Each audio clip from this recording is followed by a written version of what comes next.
Hari ini kita akan bercerita tentang body lift.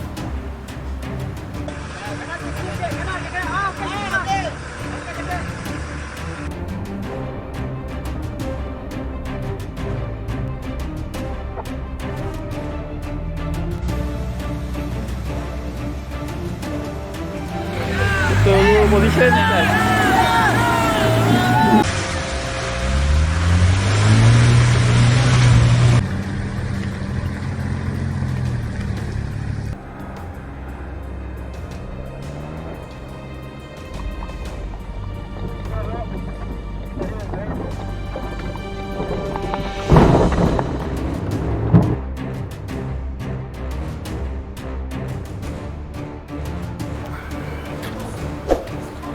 Assalamualaikum warahmatullahi wabarakatuh.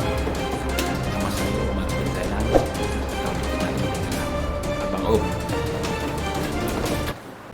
Body lift ni ada dua cara untuk kita buat. Yang pertama, kita menukar suspension, di mana suspension yang kita tukar nanti akan menambahkan pendirian kereta menjadi 2 inci, 3 inci atau 4 inci mengikut kemampuan kita. Cara kedua pula, cara yang lebih murah, iaitu dengan menambah teflon dan meletakkannya di antara chassis dan juga body. Okay, kita pergi kepada suspension lift atau body lift yang menggunakan suspension.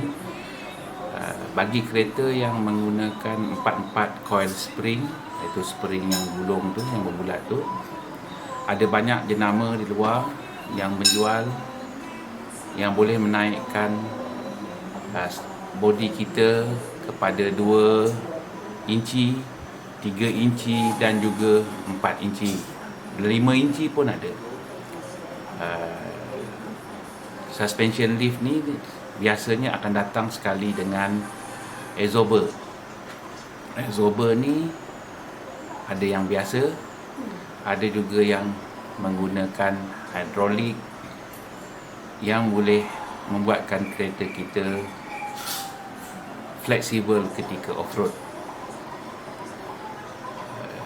Lagi satu cara ialah di mana ada setengah-setengah kereta seperti Pajero, dia menggunakan 2 coil spring depan, di belakang ada pakai lift spring.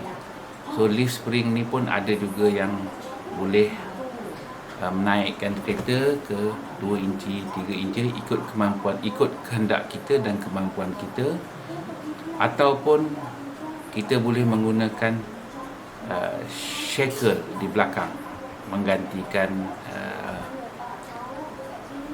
lift spring. Sebab membeli lift spring ni agak mahal, kita boleh gunakan shaker. Shaker ni banyak dijual di pasaran dan boleh diguna pakai. Untuk teflon pula, cara kedua yang paling murah ialah menggunakan teflon untuk kenderaan-kenderaan di mana kita meletakkan teflon ini sama ada 2 inci, 2,5 inci, 3 inci terpulang kepada kita, dan teflon ini diletakkan di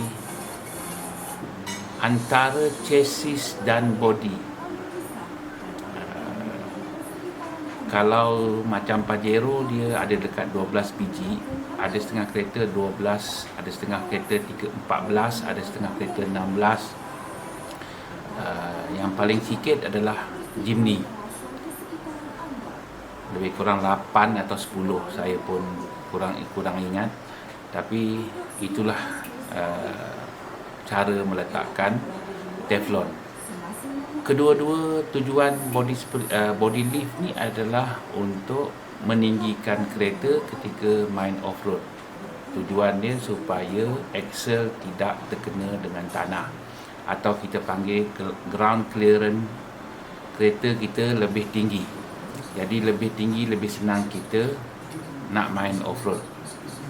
Bila masuk rad, kita juga boleh main. Yang paling utama, yang kebanyakannya orang tujuan untuk body lift ni adalah untuk masuk tayar besar. Lagi tayar besar, lagi tayar tinggi, lagilah tinggi kita punya ground clearance, lagilah tinggi kita punya axle daripada tanah. Itu sebab ada orang tukar sampai ke Volvo axle. Kalau pernah dengar Volvo axle, ground clearance dia lagi tinggi. Jadi benda ni terpulang kepada sendiri, sebab benda ni adalah melibatkan kos untuk kita menukar suspension antara 4,000 ke 10,000, terpulang kepada apa yang kita nak. Dan bagi body lift yang menggunakan Teflon pula, kos dia antara 1,000 hingga ke 2,000. Jadi